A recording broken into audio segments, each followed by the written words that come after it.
Bonjour à tous. Donc, je vais planter le décor de ce dans quoi s'englobe le healthy snacking. Donc, en deux mots, à Nielsen, on est une société, on récupère toutes les ventes de tous les hypermarchés et supermarchés en France et d'autres circuits de distribution. Donc, on connaît parfaitement tout ce qui se vend, donc tout ce que les gens achètent en termes de produits. Donc, ce dont je vais vous parler, j'ai préféré structurer ça autour de deux moments de snacking qui sont forts, à savoir la pause de l'après-midi et l'apéritif, avant de parler un peu d'innovation et de santé. Sachant que, en ce qui concerne la pause de l'après-midi, on a donc, nous, englobé l'ensemble des produits que vous voyez ici, donc les biscuits, mais le chocolat, la confiserie de chocolat, les viennoiseries, les compotes en gourde. Donc tout ça sont des produits qui potentiellement peuvent être consommés à la pause de l'après-midi, donc au goûter. Et c'est ce dont je vais vous parler là d'abord. Au global de tous ces produits, pause après-midi, c'est un marché qui fait 8 milliards en France. 8 milliards, ça représente 7,6% de tout ce qui se vend en produits de grande consommation en France. Et on peut aussi ramener ça à l'épicerie sucrée. Dans ce cas, c'est 43% du marché de l'épicerie sucrée. Donc c'est un très gros secteur, tout ce qui est sucré, donc ces catégories que j'ai citées tout à l'heure. Sachant qu'il y a quand même un petit chiffre un peu moins positif, c'est le plus 0,9% que vous voyez en haut à gauche. C'est un secteur qui progresse un petit peu moins que l'ensemble des produits de grande consommation qui, eux, sont à plus 1,8%. Alors, ça se compose de quoi, l'ensemble de ces produits? Donc, on a ici ce que pèse chacune des catégories dans cet univers goûter. Et on se rend compte que la grosse catégorie, c'est le marché des biscuits, qui fait 27% de ce marché, suivi de la confiserie de chocolat. Alors déjà, rien que là, en fait, en termes de poids, on a des marchés qui ne sont pas forcément healthy. Ils sont très gros et c'est ça qui constitue quand même la partie la plus importante de ce qu'on peut prendre au goûter. On a deux petites catégories intéressantes qui sont les barres de céréales et les compotes en gourde, qui ne représentent pas beaucoup, mais dont je vais reparler parce que c'est l'aspect le plus sain, sans doute, de cet aspect goûter et avec de bonnes évolutions. Alors justement, en termes d'évolution, comment vont tous ces marchés? On se rend compte que les évolutions sont limitées. On a par exemple plus 1% pour les viennoiseries. Mais vous voyez que les deux petits marchés que sont les barres de céréales et la compote en gourde ont de bonnes évolutions par rapport aux autres puisqu'ils sont à plus 3% pour chacun d'entre eux. Ce qui tire un peu à la baisse le marché du goûter, ce sont donc les biscuits qui ne sont que à moins 1%, mais ça représente un marché de plus de 2 milliards. Donc c'est énorme en termes de catégorie en France. Alors les barres de céréales sont intéressantes le thème c'est quand même snacking sain. C'est que, pas mal de chiffres là-dessus, c'est que ce marché des barres céréalières, il est tiré en termes de croissance par des barres dites naturelles. Donc j'ai cité quelques marques en dessous, que ce soit Nature Valley, Cluster, Eat Natural. Ce sont des barres qui se positionnent sur cet aspect plus santé. Ce sont elles qui font 84% de la croissance de ce marché des barres céréalières. Mais ce qu'il faut savoir, c'est que cette croissance, elle se fait surtout simplement parce qu'il y a de plus en plus de produits en magasin. Ces produits naturels, ils représentent 31% de ce qu'on trouve dans le marché des barres céréalières, alors que c'était 19% il y a quelques années. Donc forcément, plus il y a de produits de ce type dans le rayon, plus derrière, ça va doper les achats des consommateurs. Consommateurs qui sont près de 7%, je dirais presque que 7% des Français à acheter ce type de barres nature. Ou naturelles. On pourra discuter éventuellement à l'intérieur de est-ce qu'elles sont vraiment naturelles. En tout cas, c'est leur positionnement par rapport aux autres barres. L'autre marché intéressant, c'est la compote. La compote, il y a deux choses qui font progresser le marché de la compote en gourde. Un, c'est organique, donc ça veut dire le bio. Sur un marché qui gagne 2000 tonnes ici au global, on voit que ce qui est organique, donc bio, c'est plus 2, donc c'est 100% de la croissance par rapport au non organique. Et l'autre élément, c'est sans sucre. Le sans sucre aussi amène beaucoup de croissance aussi à ce marché-là. Donc dans ces deux marchés qui sont déjà les plus sains de l'univers goûter, ce sont des marchés qui sont tirés par la proposition la plus saine aussi, que ce soit du bio, que ce soit du sans sucre, ou tout à l'heure pour les barres céréalières, c'était donc, pas les barres, si les barres céréalières, c'était les produits naturels. L'autre gros univers, c'est tous les produits d'apéritif. Alors ce qu'on a mis là-dedans, c'est beaucoup de choses. C'est à la fois des produits qu'on trouve au rayon frais, au rayon épicerie, au rayon surgelé. Donc c'est les olives, c'est les biscuits salés pour apéritif, les graines, etc. C'est les saucissons, c'est les petits fromages pour apéritif, c'est le surimi, c'est les légumes à tremper. Donc il y a beaucoup de produits dans cet univers-là. Néanmoins, c'est un univers qui pèse moins lourd que ce que je vous ai montré tout à l'heure sur le sucré tout à l'heure, 4 milliards, donc c'est la moitié de ce qu'on a vu tout à l'heure. En revanche, très bonne croissance de cet ensemble de produits salés qui peuvent être consommés lors de moments de snacking, puisqu'on a plus 5% en termes d'évolution. Alors, le plus gros marché de ce snacking salé, c'est les produits salés pour apéritif. Ça représente 34% du marché de l'apéritif actuellement, suivi derrière de ce qui est charcuterie ambiante, 19%. Et on a les chips qui font aussi 11%. Pardon. 11% de cet univers. Et puis derrière, on voit plein d'autres catégories qui pèsent beaucoup moins lourd, mais qui pour certaines vont avoir de belles évolutions. Donc là, on est encore dans du produit traditionnel, si je puis dire, qui pèse le plus lourd dans le marché du snacking salé. En termes d'évolution, ces différentes catégories, vous voyez, elles sont presque toutes en croissance. Ça va de plus 5 à plus 47. Alors ce qui est intéressant, c'est de voir qu'il y a des petites catégories, certes, mais qui sont quand même les plus saines. Je veux parler des olives fraîches, des olives ambiantes, ou même des légumes à tremper, qui ont des plus fortes croissances. Donc oui, il y a une tendance pour aller chercher des produits de plus en plus sains pour l'apéritif. N'empêche qu'en termes de vente aujourd'hui et de chiffre d'affaires, vous voyez que c'est quand même toujours les produits apéritifs qui sont le gros leader de cette catégorie. Ces produits apéritifs salés, d'ailleurs, ils sont en croissance cette année, mais ça fait longtemps que c'est le cas. S'il y a bien un truc qui progresse régulièrement en France, c'est tous ces produits salés apéritifs. Je vais vous les détailler juste après. En 10 ans, on a un marché qui a augmenté de 45%. Et en haut à gauche, vous voyez à côté en parallèle le marché des chips qui est à plus 66%. Donc là, la France évolue vers une forme de snacking qui n'est pas forcément la plus saine possible, mais de très grosse croissance sur tous ces produits-là. Néanmoins, ce qui est intéressant, je regarde ici le marché des produits salés pour apéritif. Il se divise en 4 sous-parties. On a les graines et les fruits salés. On a les tuiles, je ne vais pas citer de marque, mais vous devez voir ce que c'est.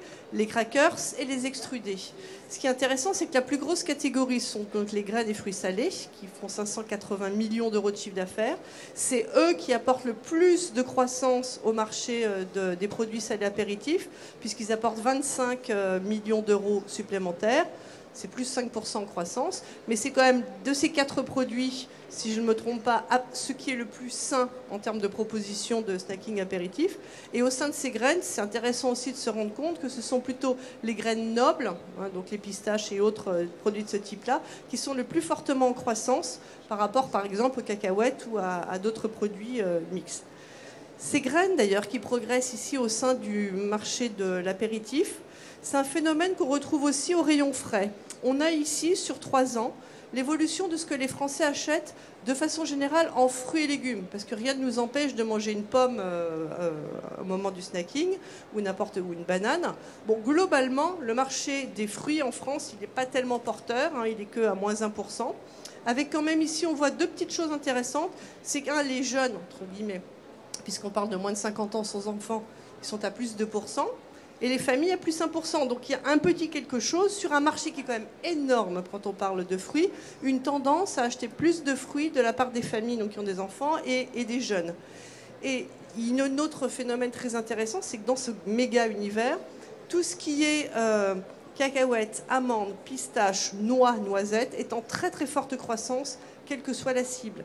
Et là encore, on sait tout ce qui a été dit sur ces produits-là qui sont des produits plus sains. Donc on sent vraiment que ça prend en France et qu'on a de fortes évolutions sur ce type de produit. Pardon. Dernière partie dont je voulais vous parler, un peu plus santé et innovation, puisqu'on mesure donc les ventes des produits, on voit ceux qui vont se développer, qui se sont développés le plus vite. D'abord, première chose, dans une des enquêtes qu'on a faites, quand on demande aux gens « mais quel type de produit voudriez-vous plus trouver en magasin ?» La plus grande majorité vous disent « je veux trouver des produits 100% naturels ». 54% des Français disent ça. Et ça peut prendre plusieurs formes. Ça veut dire simplement ne m'empoisonnez pas. Alors ça peut être des produits sans OGM, des produits sans colorant, des produits sans additifs, des produits sans. Mais quelque part, la vraie demande fondamentale des gens, c'est ça fait des années qu'on nous propose des produits industriels ou des tas de cochonneries cachées dedans. On ne veut plus ça aujourd'hui. Mais ça reste quand même une demande qui est, on va dire, légitime. Organique, donc le bio, est une forme de réponse à cette demande de produits plus naturels, mais il en existe, comme je viens de le dire, plus. Aujourd'hui, ce qu'on voit en innovation, c'est qu'il y a beaucoup de produits, certes, qui sont bio, mais il y a des produits où, par exemple, il y a moins d'additifs, on va limiter la liste des ingrédients, on va être très transparent. Et la grosse demande, si aujourd'hui les fabricants devraient évoluer vers quelque chose, c'est vers ça. C'est pas forcément lancer la énième innovation, c'est revoir leur gamme de produits en essayant de les rendre plus sains, tout simplement, en enlevant tout ce qui peut être moins bon pour la santé. Néanmoins, aujourd'hui, la grosse réponse que les fabricants amènent au marché, c'est des produits bio. Il faut savoir que les produits bio en France, c'est 4 milliards de chiffre d'affaires dans cet univers, hypermarché, supermarché, etc. Très forte croissance, puisqu'on a plus 23%, mais ça ne représente que 3,7% du marché de tout ce que les gens achètent en produits de grande consommation. Donc c'est encore petit, mais ça progresse très fortement. Ça progresse pourquoi? Le premier levier qui explique cette croissance, c'est qu'il y a de plus en plus de produits bio en rayon, plus 21%. Donc forcément, si on est confronté à une offre de produits bio qui s'élargit, les consommateurs vont suivre. Ceci dit, il faut quand même savoir que n'importe quelle référence de produits bio aujourd'hui tourne moins, c'est-à-dire se vend moins qu'une référence conventionnelle. Donc c'est un petit peu plus compliqué de lancer et surtout de rester en vie quand on lance des produits bio. Bon, sachant que presque tous les Français achètent des produits bio au moins une fois dans l'année, et ils en achètent 22 fois dans l'année. Du coup, question, est-ce que le bio progresse aussi dans les deux univers dont on parle, le snacking? On a ici l'aspect sucré, donc clairement, que ce soit sur les biscuits, les compotes ou la pâtisserie, on a de très grosses évolutions des produits bio, mais avec des petites parts de marché, sauf sur chocolat de tablette, tablette de chocolat, on a 6% de part de marché pour les produits bio, donc on est au-dessus de la moyenne. Et aussi pour la compote, avec 13%. Donc on a une réponse bio aussi sur le marché du sucré. Même exercice sur les produits salés apéritifs. Là, pareil, on a de très grosses croissances parce qu'il y a de plus en plus de produits qui arrivent. Bon, le seul marché sur lequel on a vraiment une part de marché du bio très importante, c'est les fruits secs, fruits et graines salées, où on a 10% aujourd'hui. Donc c'est des gens qui cherchent un produit plus sain pour l'apéritif que des biscuits, par exemple, ou du saucisson. Et à l'intérieur même de ce marché, ils vont se diriger vers des propositions bio plus fortement. Je parlais innovation, je vous donne ici le hit parade qu'on avait sur l'année 2017 des lancements de produits bio en alimentaire. Donc là, c'est exprimé, c'était sur 6 mois de lancement. Il faut savoir que la meilleure innovation de l'année dernière sur 6 mois, ça a été le chocolat Côte d'Or bio. Suivi des autres, donc vous voyez les images ici. On a des éléments stacking, on a des salades, on a aussi des céréales, du jambon, etc. Ce qu'on dit, nous, en termes marketing, c'est que pour réussir un lancement bio, il ne faut pas juste écrire bio sur le paquet, il faut proposer un double bénéfice. Notamment ce chocolat en tablette, il a des fèves du tonka, je ne sais pas trop quoi, beaucoup plus rares. Donc, juste l'élément bio sur un produit, qui derrière amène un différentiel de prix très important, c'est difficile pour le consommateur, en fait, de suivre ça. Mais si c'est bio et en plus, il y a un autre bénéfice, là, ça marche bien. Bon, ceci dit, sur 6 mois, ces tablettes de chocolat bio, ils ont fait 2 millions de chiffre d'affaires. Il faut resituer ça dans un classement global d'innovation de l'année dernière.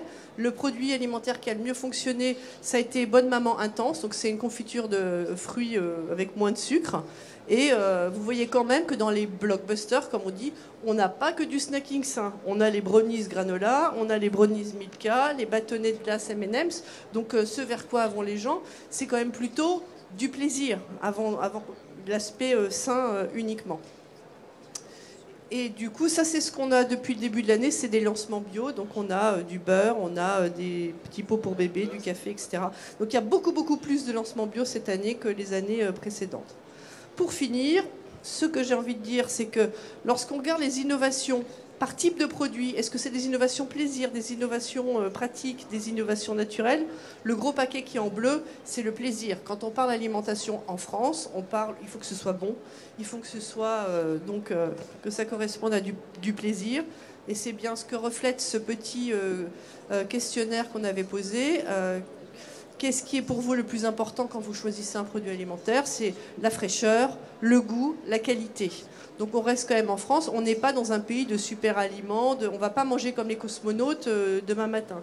Donc pour le moment, on est quand même dans une cuisine et une alimentation assez traditionnelle.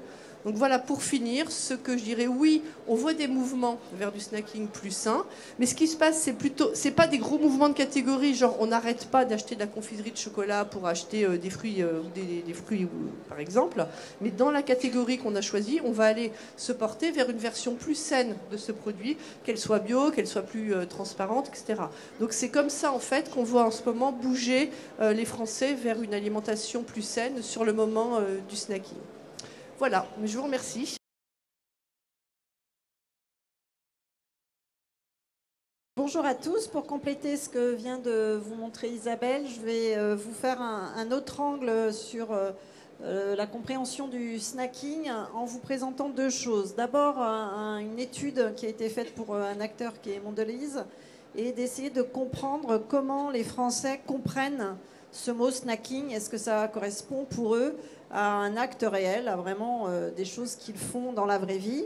Et en fait, on se rend compte que, en faisant un groupe qualitatif auprès de populations plus jeunes, on s'est dit on va commencer par ceux qui pourraient être en contact avec ces notions-là.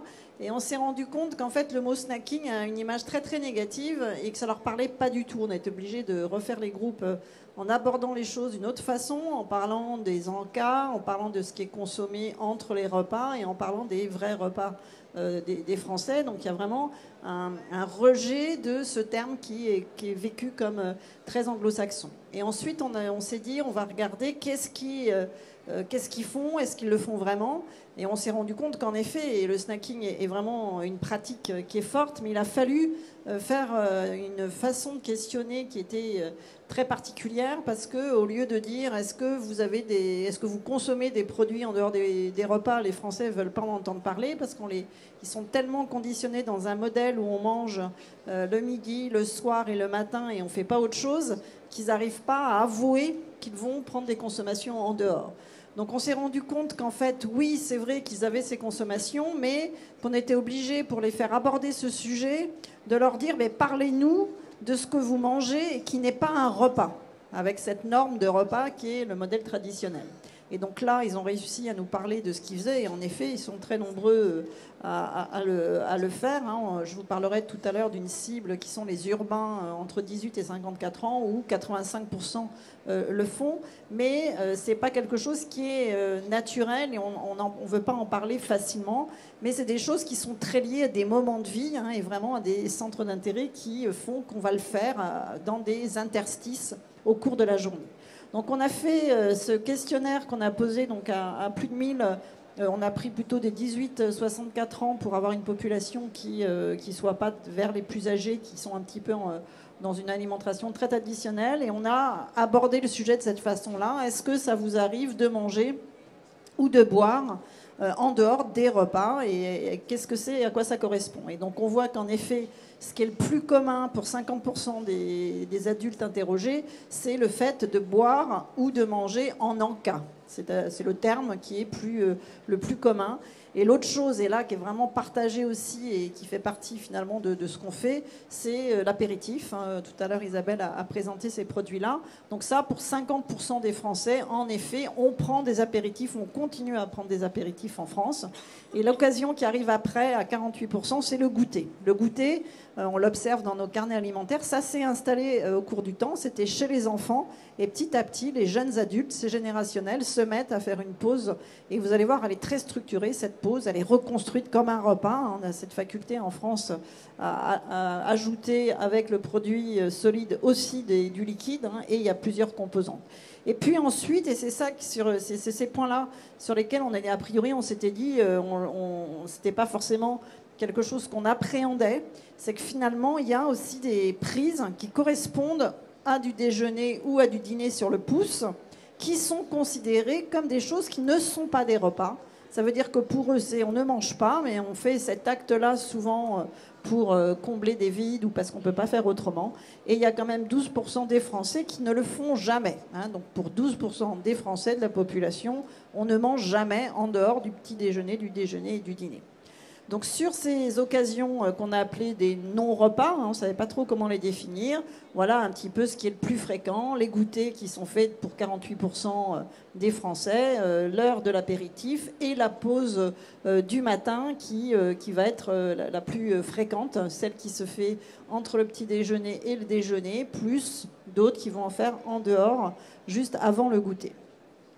En termes de caractéristiques, et c'est ça qui nous a le plus marqué en sociologie, c'est que finalement, quels sont les marqueurs de ce qu'on pourrait appeler du non-repas et qu'on pourrait mettre du côté du snacking, c'est que ce sont des prises qui se font sans couvert et certaines aussi debout. Hein, c'est vraiment quelque chose qu'on ne connaît pas en France, hein, de manger debout, alors qu'en Angleterre, dans les enquêtes, ça apparaît de façon beaucoup plus forte. Eh bien, vous voyez que le sans couvert, dans 80% des cas de ces occasions-là, il n'y a pas de couvert. Donc même les déjeuners sur le pouce et les dîners sur le pouce, la définition, c'est je mange sans avoir de couvert. Et sur le côté debout, alors vous voyez que c'est quand même très majoritairement assis, mais que c'est du côté à la place d'un déjeuner, à la place d'un petit déjeuner qu'on est debout. En fait, en termes de fréquence de consommation, et ces chiffres-là nous ont aussi étonnés, c'est qu'on a une fréquence assez forte, hein, puisqu'on a 70% des consommateurs qui vous disent le faire au moins une fois par semaine. Simplement sur le contenu du snacking, et là je vous présente une autre étude qui se fait à partir de nos carnets de consommation, c'est qu'on ne part pas de simplement ce que les gens achètent pour manger à domicile, mais on prend la population française et on leur fait remplir des carnets alimentaires sur tout ce qu'ils mangent chez eux et en dehors de chez eux, et on leur fait noter dans un carnet alimentaire pendant 9 mois. Enfin, on prend un échantillon qu'on suit pendant 9 mois pour tenir compte de la saisonnalité, et on leur fait remplir ce carnet-là où ils notent bien tout le contexte de consommation pour comprendre s'ils sont plusieurs, où est-ce qu'ils mangent, combien dure le repas et comment est-ce qu'ils font autre chose en consommant. Et puis on leur demande d'écrire en clair. Donc il y a une version papier pour ceux qui ne souhaitent pas répondre sur une version interactive online. Et on a plein de caractéristiques que vous voyez ici. Est-ce que c'est fait maison, hein, parce qu'il y a quand même tout un tas de choses en France qu'on continue à faire maison. Par exemple, la confiture, 50% de ce qu'on mange est faite maison. Et puis, on a la version online qui est plus interactive, qui est plus facile et qui est utilisée par la moitié de nos enquêtés. Donc simplement sur le scope qu'on a pu faire sur le stacking, on a choisi de travailler sur une population de 18 à 54 ans et on a pris ceux qui travaillaient, on a pris que les jours de semaine et on a pris que les habitants des très très grandes villes. Donc là, pour cette population-là, on est à 80% de cette population-là qui a pris des prises qui vont se situer cette fois-ci. Là, on a choisi de ne pas prendre les repas, ni le petit déjeuner, ni le déjeuner, ni le dîner. Et on a pris tout ce qui était, qu'on appelle en cas, entre le petit déjeuner, le goûter, et puis ce qui se fait l'après-midi. Ce qu'on observe, c'est que, vous le voyez, il y a 80%, que ce soit dans les tranches d'âge 18-34 ans ou 35-54 ans, qui vont prendre des prises de ce type. Et puis, vous voyez que ce qui est le plus fréquent, c'est vraiment le goûter. Donc, le goûter est quand même plus installé que les autres occasions. Et ce qui est important, c'est de voir qu'est-ce qui est consommé sur ces occasions-là. Eh bien, on voit qu'il y a surtout du liquide. Ça, c'est important parce qu'évidemment, il y a cette prise qui est le matin à 10h avec du café et donc des boissons chaudes qui sont fortement présentes. Vous voyez qu'au total, sur l'ensemble des snacks qu'on a analysés, on a la moitié des quantités qui sont que du liquide. 31%, on a et du liquide et du solide, et 18% qu'avec un aliment solide.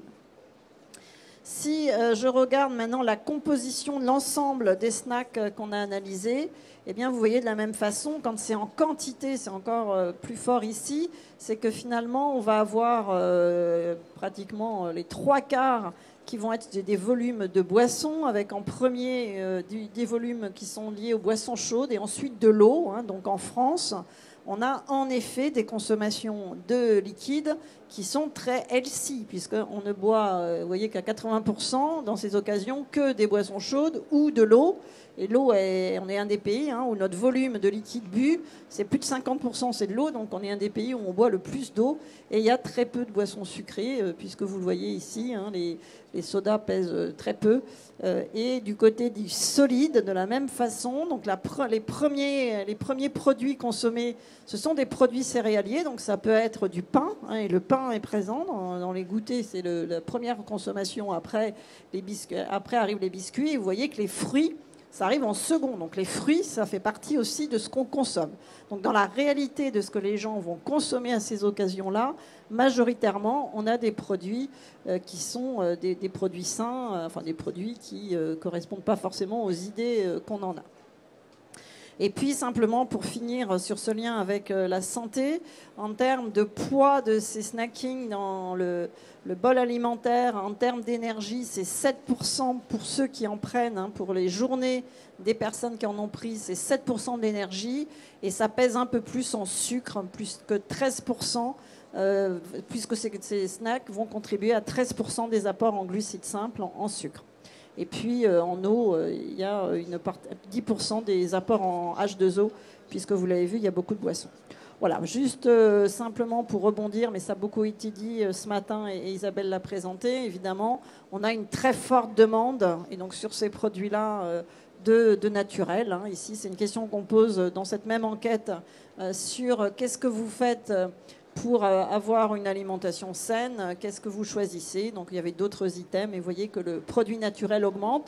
Et simplement à noter, c'est que ce n'est pas une demande naturelle des plus jeunes. Générationnellement, ce n'est pas eux qui vont aller vers ces produits à première écoute. Eux, ils sont plus sur du plaisir ou, je l'ai montré ce matin, sur de la nutrition positive. Donc évidemment, il va falloir bouger un petit peu sur ce côté-là. Donc simplement en termes de conclusion, eh bien, il y a des nouvelles façons de manger qui arrivent en France, qui est de prendre le petit déjeuner. Il y en avait tout à l'heure, des petits déjeuners, des dîners sur le pouce. À l'intérieur de ces petits déjeuners, dîners, eh bien, on va trouver des produits, notamment sur les côtés déjeuner-dîner, comme des sandwichs. Mais les produits les plus fréquents, c'est du fromage, du jambon et de la charcuterie, des produits qui font partie du modèle traditionnel en France. En termes d'appropriation culturelle en France, le mot snacking n'est pas le bon terme. C'est un terme qui vient du marketing et la population y est un petit peu allergique. Donc il faudrait, tout le monde ne le fait pas, mais on conseille d'utiliser un autre terme. Et puis, on va avoir des chiffres importants. C'est que 40% de ces prises, elles sont prises à domicile. Il y a quand même une réalité qui est que tout le monde n'est pas en dehors de chez soi à prendre des produits qui sont nomades.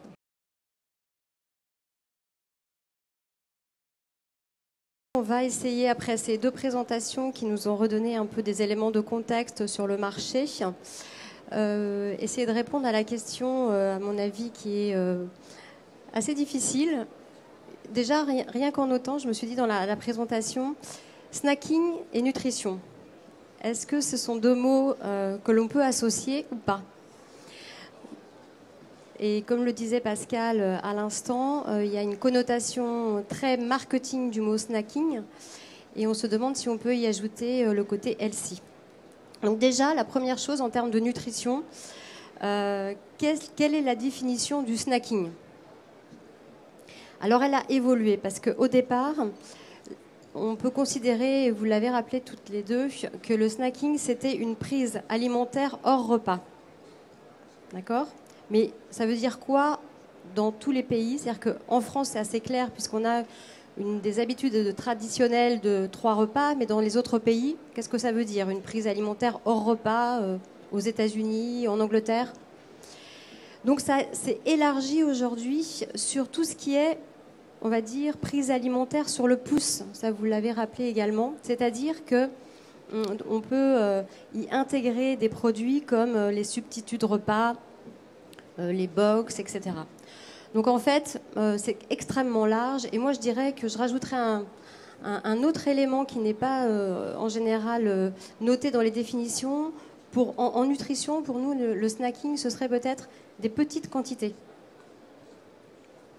C'est-à-dire avoir une habitude de manger, donc de petites quantités. C'est pour ça qu'on l'associe souvent à une connotation négative du grignotage. Donc on en fait une espèce de grand sac qui fait que globalement, soit personne ne grignote, soit tout le monde grignote. Parce qu'à un moment donné dans sa journée, on mange des petites quantités. Et puis, petite quantité plus petite quantité, ça devient une part. Vous vous rappeliez tout à l'heure l'histoire des olives, qui a une connotation extrêmement saine. Hein, c'est vraiment un snacking apéritif sain.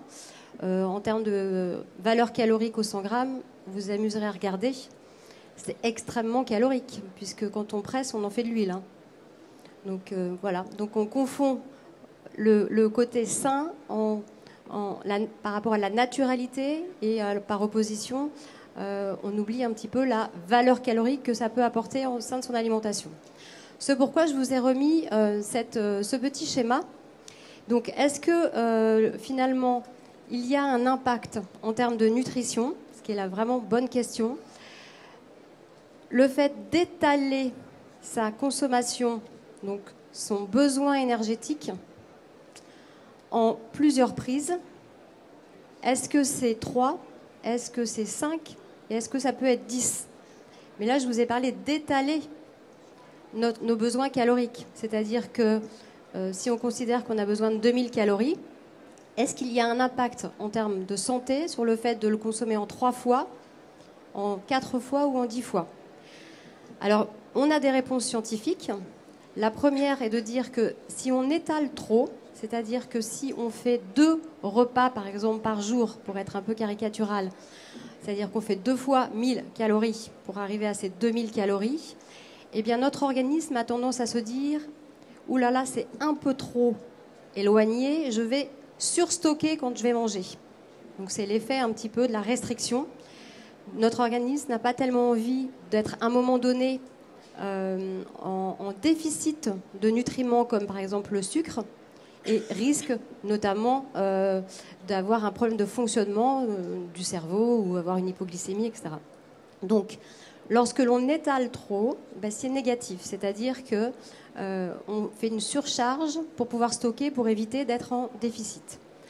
Par opposition, lorsque l'on fait trop de séparation de son apport calorique en petites parts, c'est-à-dire que les 2000, on le divise en 10 fois, donc c'est un petit peu plus sur les pays notamment américains ou les pays qui ont tendance à ouvrir très régulièrement le frigo et manger de manière pratiquement continue, eh bien on s'aperçoit que d'un point de vue biologique, on a finalement une satiété qui ne redescend jamais. C'est-à-dire qu'on a finalement tout le temps soit pas faim, soit faim. C'est-à-dire qu'on a une espèce de petite variation, ce qui fait que notre cerveau ne sait plus. Et donc on mange sans faim ou on ne mange pas alors qu'il faudrait qu'on mange. C'est-à-dire qu'on a bousculé un petit peu cette horloge interne que l'on a qui est vraiment calquée sur notre glycémie. C'est-à-dire que normalement, lorsque l'on mange, de façon équilibrée, on a notre glycémie qui va monter pour pouvoir avoir un taux constant dans notre sang et alimenter tous nos organes. Et quand elle commence à descendre, où là c'est extrêmement dangereux, puisqu'il faut savoir que lorsque l'on n'alimente pas notre cerveau de sucre, on meurt. Donc c'est pour ça que notre glycémie est constante. Et bien lorsqu'elle commence à descendre, c'est à ce moment-là que intervient le sentiment de satiété. Il faut manger. Il faut donc manger pour apporter des sucres très rapidement, puis stocker des sucres pour avoir en fait cette quantité d'énergie jusqu'au prochain repas. Et donc, on s'aperçoit qu'effectivement, de séparer en trop de prises alimentaires, eh bien, on a bousculé et on a le même effet que l'on avait lorsque l'on n'a pas assez de prises alimentaires, on a tendance à stocker. Donc, les problèmes d'obésité sont à la fois dus au fait d'avoir un déséquilibre, on va dire une désorganisation de son alimentation et des prises alimentaires trop rapprochées. Donc, c'est ce que je vous ai un petit peu expliqué dans cette façon dont notre organisme a de fonctionner. Donc la satiété qui est complètement bouleversée. Et puis ensuite, comme vous l'a présenté Isabelle et Pascal, l'histoire de la composition des snackings, la composition de ce qu'on mange en dehors des repas, la composition de ces petites quantités. Bien globalement, alors là je pense qu'il n'y a pas photo, quand on regarde tout ce qui a été présenté, c'est plutôt déstructuré ou déséquilibré, c'est-à-dire que c'est soit des produits très sucrés, soit des produits très gras. C'est rarement des produits avec beaucoup de fibres, beaucoup de minéraux, vitamines, oligo-éléments. Et donc c'est en général des produits dont la densité nutritionnelle est très faible, c'est-à-dire qu'il y a beaucoup de calories, très peu d'eau. Je crois que les chips ou les bonbons, voilà, on est un côté le 100% sucre et de l'autre côté presque le 100% gras. Mais globalement, on a effectivement des produits qui sont déstructurés. Alors, c'est pourquoi, finalement, on se dit que quand on va manger un produit qui est un peu plus équilibré, on s'approche de cette notion de snacking sain. Mais finalement, tout dépend de l'apport calorique de ces encas par rapport à nos besoins énergétiques. Alors, pour vous donner simplement deux chiffres en termes d'apport calorique, par exemple, une pâte à tartiner ou un biscuit, puisqu'on regardait sur le marché des biscuits, un biscuit, c'est environ 500 calories au 100 grammes, d'accord ? Quelle que soit la naturalité de la pâte à tartiner. Et à côté de ça, les fruits, alors là je suis très contente de voir que les chiffres sont en train de frémir, c'est plutôt 50 calories au 100 grammes. Donc on a un facteur 10 entre un produit dit naturel à base de fruits et un produit sur lequel biscuits ou pâtes à tartiner qui sont même un petit peu plus élevés, donc un produit qui est en fait a une teneur en eau qui est très faible, d'accord ? Donc effectivement, l'impact de ce snacking sur notre rapport énergétique sera exponentiel lorsque l'on va choisir des produits qui ont une densité énergétique extrêmement forte par rapport à des fruits sur lesquels on a une densité énergétique qui est plus faible. Alors, le healthy snacking, comme vous avez vu, c'est quand même difficile de pouvoir répondre. Est-ce qu'on peut faire du healthy snacking ? Alors, Pascal disait tout à l'heure, ou je ne sais plus ce que c'est Pascal, c'est peut-être qu'il faudrait changer de nom pour que ça marche. C'est-à-dire que Anka a une connotation plus positive, mais par exemple, des fruits oléagineux, c'est un Anka qui est hyper calorique, qui est effectivement plus naturel, qui a une composition qui est plus variée, mais qui va, d'un point de vue densité énergétique, augmenter très fortement. C'est-à-dire qu'une poignée de fruits secs, je vous ai dit tout à l'heure, on est sur les fruits oléagineux, on est aux alentours de 300-400 calories. Quand on a besoin aujourd'hui de 2000 calories, vous voyez que c'est plus du tout la notion de petit encas de récupération. On est vraiment sur des quantités importantes. Donc, sur les produits oléagineux, où effectivement la connotation saine est perçue quand même de manière assez favorable par les consommateurs. Donc pour aller finalement à l'opposé de ces petits encas qui peuvent nous permettre de nous apporter un apport calorique complémentaire, vous avez cette notion de repas finalement de remplacement, puisque comme je vous disais tout au début de la présentation, le snacking va de petit encas à substitution d'un repas. Et donc on a vu apparaître ce qui peut être finalement nommé comme encas sain, des substituts de repas idéaux.